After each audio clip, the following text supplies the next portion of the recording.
Sore. Sorry, mother. Saya baru saja menonton ulang Endgame dan membandingkan dengan film-film yang berantakan di Phase 4. Rasanya hampir membuat saya menangis. Saat film ini pertama kali dirilis pada tahun 2019 sebelum Covid, sebelum bioskop ditutup dan dunia seolah berhenti, kita semua bisa duduk bersama di bioskop yang penuh tanpa memakai masker dan berteriak ketika Kapten Amerika mengangkat palunya Thor. Tapi setelah melewati satu fase penuh film dan serial TV yang terasa tidak nyambung, sekarang saya benar-benar bisa menghargai betapa luar biasanya momen itu dulu. Semua cerita disusun dengan begitu rapi dan memuaskan. Dan betapa beruntungnya kita bisa mengalami momen sekali seumur hidup untuk menonton film luar biasa tersebut. Jadi hari ini saya ingin kita meninjau kembali pertarungan akhir yang ikonik itu dan membahasnya dari berbagai sudut. Avengers!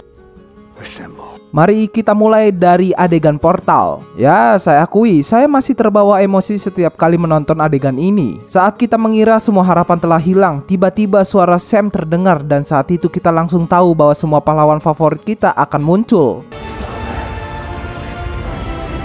Pada momen terakhir, musik tema Avengers mulai menggelegar ketika semua pahlawan berbaris. Lalu, Kapten Amerika berteriak, Avengers! Dan musiknya mengecil sejenak, kemudian dia melanjutkan dengan Assemble. Dan musik kembali memuncak saat semua pahlawan kita menyerbu Thanos.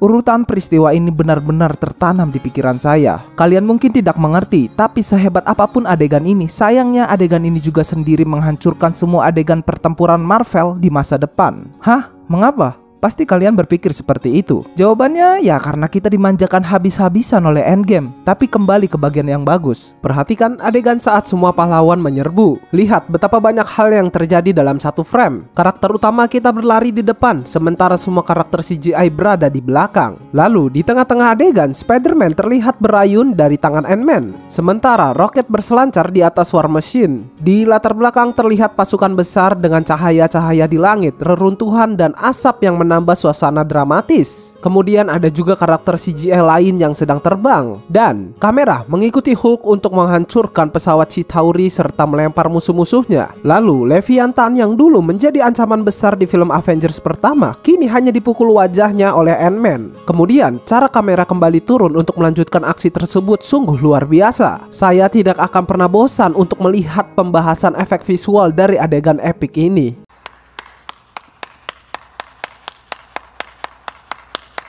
Saat Chris Evans sedang syuting adegan ini, sebenarnya dia sudah memegang palu Thor ketika dia berbalik. Jadi, mereka harus menambahkan palu CGI ketika kamera bergerak ke arahnya, sekaligus mengganti tangannya dengan yang baru yang tampak sedang meraih palu tersebut.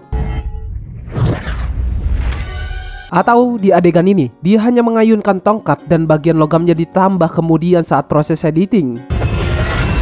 Ya, saya tahu ini sedikit rumit untuk dijelaskan, tapi percayalah, saya sangat mengagumi efek visualnya. Setelah membahas semua ini, mari kita bahas tentang pencahayaan. Salah satu hal terbaik yang dilakukan Endgame adalah menempatkan pertarungan ini pada saat Golden Hour, ketika matahari mulai merendah dan cahayanya menyinari dengan sempurna dan memberikan tampilan sinematik yang menawan. Siapa yang bisa lupa adegan megah di mana Kapten Amerika berdiri menghadapi pasukan Thanos? Karena adegan itu begitu keren hingga rasanya pantas untuk dicetak dan dipajang di ruang tamu. Belum lagi detail di langit saat sinar matahari menembus awan. Tapi sayangnya hal semacam ini kurang terasa di kebanyakan film PS4. Beberapa film terasa terlalu terang dan membosankan, seperti pertarungan jembatan di No Way Home. Hello, Peter. Sementara di sisi lain terlalu gelap dan kusam, seperti pertarungan akhir di Love and Thunder. Coba lihat ini, apa yang sebenarnya terjadi? Pertarungan di awal Shang-Chi adalah yang terakhir kali saya ingat karena mereka mencoba sesuatu yang sedikit lebih kreatif. Tapi, hal kreatif itu pun hilang dari akhir film, di mana semuanya menjadi terlihat datar dan tidak menarik lagi. Dan yaps, era pasca Endgame di MCU tidak memenuhi harapan dalam hal ulasan, penerimaan film terhadap penonton, dan hasil box office. They're allowed to do weird shit now because of the multiverse. They can just go back in time and reset things. That happened in DC, brought in the multiverse too. That's they've why earned Michael Keaton they've earned back. so much leeway from the fans. Yeah. A Marvel movie just has to be better than okay. Meskipun ada beberapa pengecualian seperti No Way Home, Loki, dan mungkin Deadpool and Wolverine, secara umum kita dapat mengatakan bahwa rencana Marvel untuk fase 4 dan 5 tidak berhasil.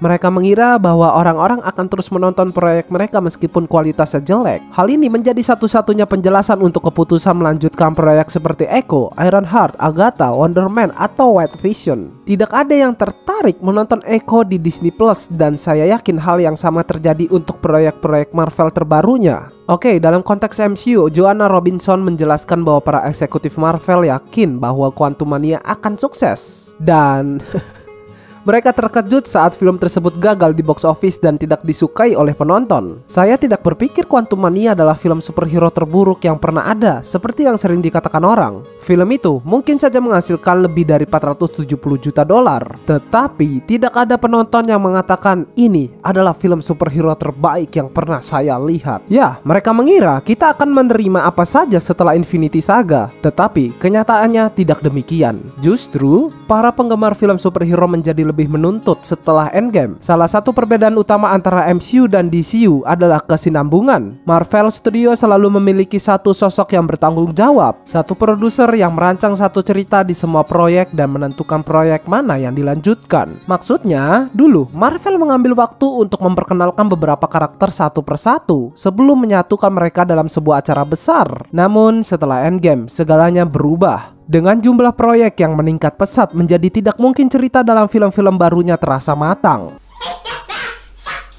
Dan yang lebih parah, narasi MCU mulai berantakan. Apa artinya ini? Oke, tak lama setelah Doctor Strange 2 ditayangkan, Elizabeth Olsen mengungkapkan harapannya agar WandaVision dan Multiverse of Madness dapat terhubung dengan lebih baik. Namun hal itu tidak mungkin terjadi karena Doctor Strange sudah mulai syuting saat WandaVision masih dalam proses produksi. Lalu Sam Raimi dan Michael Waldron tidak dapat mengorganisir apa yang terjadi di WandaVision karena mereka bahkan tidak tahu bagaimana serial itu akan berakhir. Kamu tahu, lebih parahnya lagi, Jack Shaver, penulis WandaVision, mengakui bahwa dia juga tidak tahu apa yang akan terjadi di episode terakhir. Mereka menentukan akhir cerita saat syuting karena Marvel tidak mengikuti prosedur klasik dalam pembuatan serial mereka. Tidak ada showrunner, tidak ada panduan konsep kunci, dan mereka bahkan tidak meninjau naskah sebelum mulai syuting. Dan penulis Moon Knight juga ditinjau di tengah proses produksi, dan mereka terpaksa membuang semua yang sudah mereka buat untuk Daredevil. Sekali lagi, mereka menyadari di tengah proses syuting bahwa serial ini tidak cukup baik. Lalu saya terkejut bahwa Moon Knight dan Loki bisa tampil dengan baik, karena tingkat ketidakteraturan ini mengingatkan saya pada apa yang terjadi dengan DCU yang lama, dan kita tahu bagaimana akhir ceritanya. Now that's happening, it's relatively new. The same thing with Marvel. I mean, even MCU is relatively new.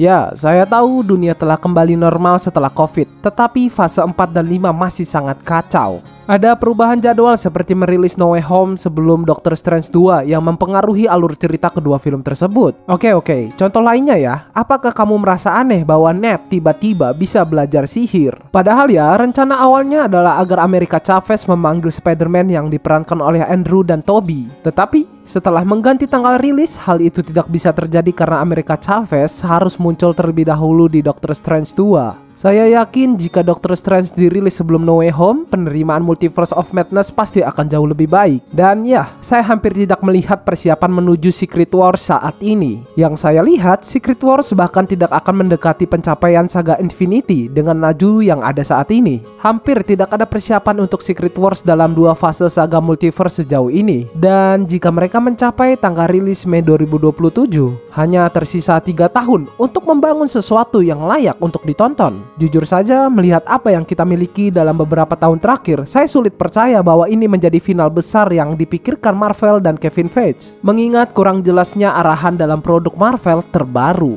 Sekarang, saya menantang kamu untuk menonton ulang saga Infinity dan membandingkan pengalaman kamu dengan MCU pasca Endgame. Saya yakin kamu akan terkejut melihat banyak perbedaan yang negatif. serta betapa tidak terarahnya film-film MCU yang sekarang dibandingkan yang dulu. Fase 1 hingga 3 selalu terasa seperti sebuah pembangunan yang terencana. Selalu ada sesuatu yang berkembang di alam semesta yang saling terhubung ini. Bahkan ketika film-film menyimpang dari narasi utama seperti Ant-Man atau Guardian of the Galaxy, selalu ada keterkaitan di beberapa titik dan selalu terasa seperti kita berada di alam semesta yang sama.